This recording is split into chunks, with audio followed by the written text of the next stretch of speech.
to back when we make good love. There is not another man who wouldn't take care of you. Listening to some Marvin Gaye all night long. If you let me do so, darling, come on, turn the lights down. I know I can't be a full-time baby, 'cause when I do to me and you, it'll be so right. Oh, baby, so right. You don't have to worry about a thing. Oh, my baby. And the rules go always slow. So let me be your part-time job, yeah. Somebody ride. Show me that body. Let you roll. I'm about to turn you on. I'll give you all my money, time and everything. If you don't mind, 'cause I love my baby. We're kissing and touching while we love her, babe. Don't you know that like slow, we can do it so right. G.I. Shazam, Dino. Why did Dino from H-Town predict his own death? And why did no one take him seriously? He told his brother he was tired of this world. He wrote a song called The Day I Die. And then, weeks later, he was gone. Just like that. A car crash, his pregnant girlfriend, gone too. But that's not even the craziest part. This was a man who once topped the R&B charts, had platinum plaques, and a voice that melted speakers, yet he died broke, bankrupt, and practically forgotten by the industry that once claimed to love him. So what really happened? Why was Dino, 1/3 of the legendary H-Town, hawking sweaty underwear for $100 while their song was #1? Why did they show up to BET in handcuffs to protest their own record label, and how did it all fall apart fast enough to bury him before he could even make a comeback? Today we're diving deep into the real story behind Dino's $1 million smile, the shady contracts, the financial downfall, the industry betrayal, the eerie foreshadowing of his own death, and the scandalous secrets no one wants to talk about. And let me tell you, once you hear what went down behind the scenes, you'll never hear knockin' da boots the same way again. On the outside, H-Town looked like they had it all. Platinum plaques, screaming fans, chart-topping hits. But behind the scenes, total chaos. At the height of their fame, Dino and his group mates were living off $160 a week. That's not a typo, $160. While their single Knockin' Da Boots was dominating radio, these guys were literally scraping change for fast food. Dino had to smile for cameras while being broke behind the scenes. And Shazam? He was selling his used stage clothes, sweaty drawers and all, for $100 a pop, just to keep the lights on. That's not hustle, that's survival. And that whole, we're twins and we're 18 thing, pure marketing fluff. In reality, Dino and Shazam were just 11 months apart, but the label thought a fake twin gimmick would sell better, so they ran with it. This wasn't just smoke and mirrors, it was a full-on magic trick. H-Town looked like R&B royalty, but they were trapped in a contract that paid them less than minimum wage while making other people rich off their talent. And the wild part? They didn't even start as H-Town. Originally, they were called The Gents, a name so soft it sounded like they were opening for Boys II Men at a church picnic. The only reason they even landed a deal was because their manager, Pat Johnson, straight up ambushed Luke Campbell of 2 Live Crew fame after a concert and forced him to listen to them sing.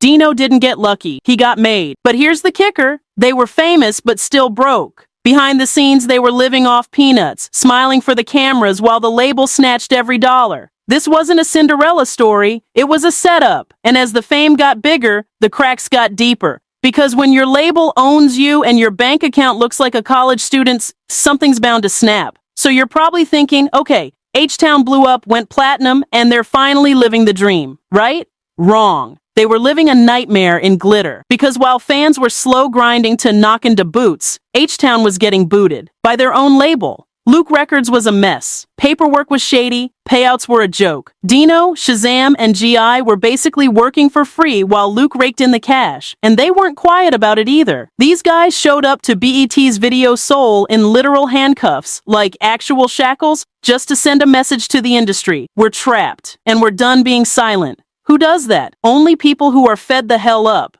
And get this, Dino and the crew weren't even allowed to grow artistically. Every time they tried to make music with a message or experiment with a new sound, the label pushed back. Luke Records only wanted one thing, another sexy slow jam they could squeeze dry. So finally they snapped. They ditched Luke Records, walked away from the chaos, and signed a new deal with Sony's Relativity imprint. And for once, it looked like they were winning. Each member got a cool $1 million advance. Freedom, money, new beginnings. But you know how this story goes. That new contract came with new problems. Creative control turned into business headache. Label expectations clashed with Dino's vision. And Dino, he wasn't about to be told what to do anymore. Not after what he'd just been through. He was done being the industry's puppet. But that fight for control, it came at a price. So now H-Town had the fame, the money, the second chance. But guess what? The real battle was just beginning. And this time, it wasn't with the label. It was with each other. After jumping ship to Sony and finally getting those 7-figure checks, Dino had one goal. Take full control of their music. No more recycled slow jams. No more puppet strings. He wanted substance, story, soul. And in 1997, they dropped their third album, Ladies Edition, Woman's World, a tribute to women, inspired by none other than Nicole Brown Simpson, the ex-wife of O.J. Simpson. Yeah, that O.J. This was bold, personal, emotional, but their new label, they hated it. They didn't want awareness. They wanted another Knock-and-Daw Boots, something sexy, something profitable, something safe. And when the label offered a massive $2 million for them to scrap their vision and record something new, Dino didn't even blink. He shut it down instantly. Back our project, or you're not getting another album. Period, boss move? Yeah, but also risky as hell. Because now the label saw him as a problem. Internally, the pressure was building too. G.I. was off doing side gigs. Shazam dropped a solo project. And Dino? He was chasing a vision that no one wanted to fund. The creative tension wasn't just external anymore. It was starting to split the group from within. They were running their own label now, calling the shots, writing their own songs. But the business side was crushing them. Dino wanted artistic legacy. The label wanted commercial gold. The fans wanted the old H-Town, and nobody could agree on who they were supposed to be anymore. It wasn't just a crack in the foundation, it was a slow crumble. And Dino, he was slipping away. By this point, Dino wasn't just creatively frustrated. He was emotionally unraveling. The fame, fading, the money, drying up, the label, not interested.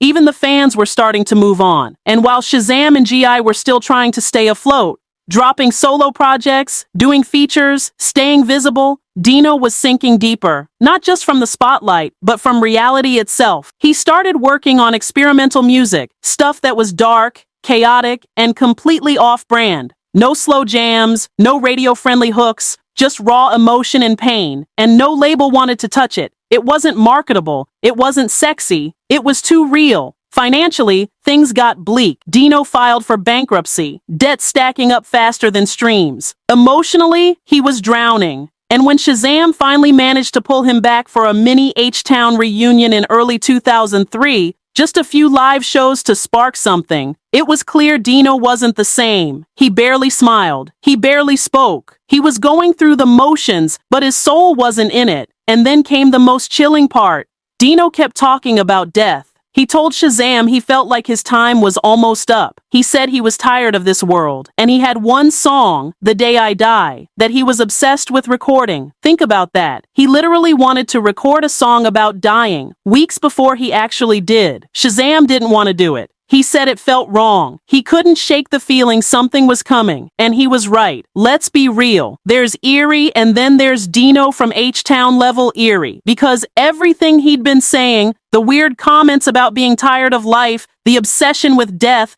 that song, The Day I Die, it all felt like some kind of cryptic foreshadowing. But no one thought it would actually happen. Until it did. On January 28, 2003, Dino left a late-night recording session with his girlfriend Tasha Ray Wysant, who was 8 months pregnant with their child. They stopped at a red light, just a normal night. Then, bam! Out of nowhere, an SUV came flying through the intersection and slammed into their car. Tasha and their unborn baby died instantly. Dino was rushed to the hospital, but it was too late. He was only 28 years old. The driver and passengers in the SUV, they ran, just ditched the car and disappeared into the night. Eventually, one guy, Juan Diaz, was caught and hit with felony charges for not stopping to help. But the damage was already done. Dino was gone. A father-to-be, a rising icon, a once-in-a-generation voice, erased in seconds. And what makes it worse? He knew. He felt it coming. He said it out loud. And now the song he was desperate to record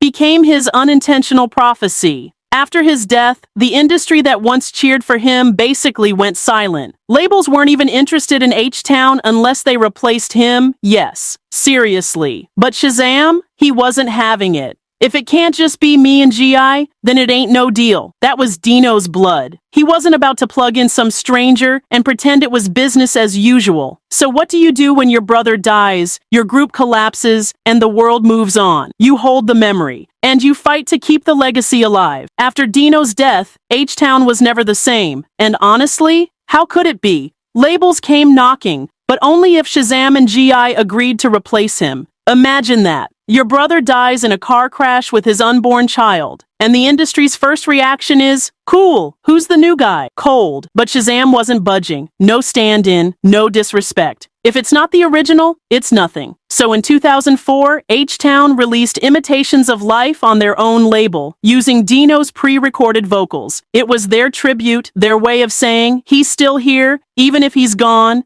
And after that, silence. The group went quiet. Shazam dealt with personal struggles, including multiple arrests for unpaid child support in 2015 and again in 2017. They dropped a mixtape called Call Me Mr. Pac-Man. But let's be honest, it barely made a dent. It wasn't until 2019 that H-Town got a moment of recognition again, when they were inducted into the R&B Hall of Fame. A bittersweet honor, a nod to the past, but you could feel the shadow of Dino in every second. And what about the numbers? At the time of his death, Dino's net worth was zero. Flat broke, emotionally drained, financially ruined. Meanwhile, Shazam is reportedly worth around $1 million.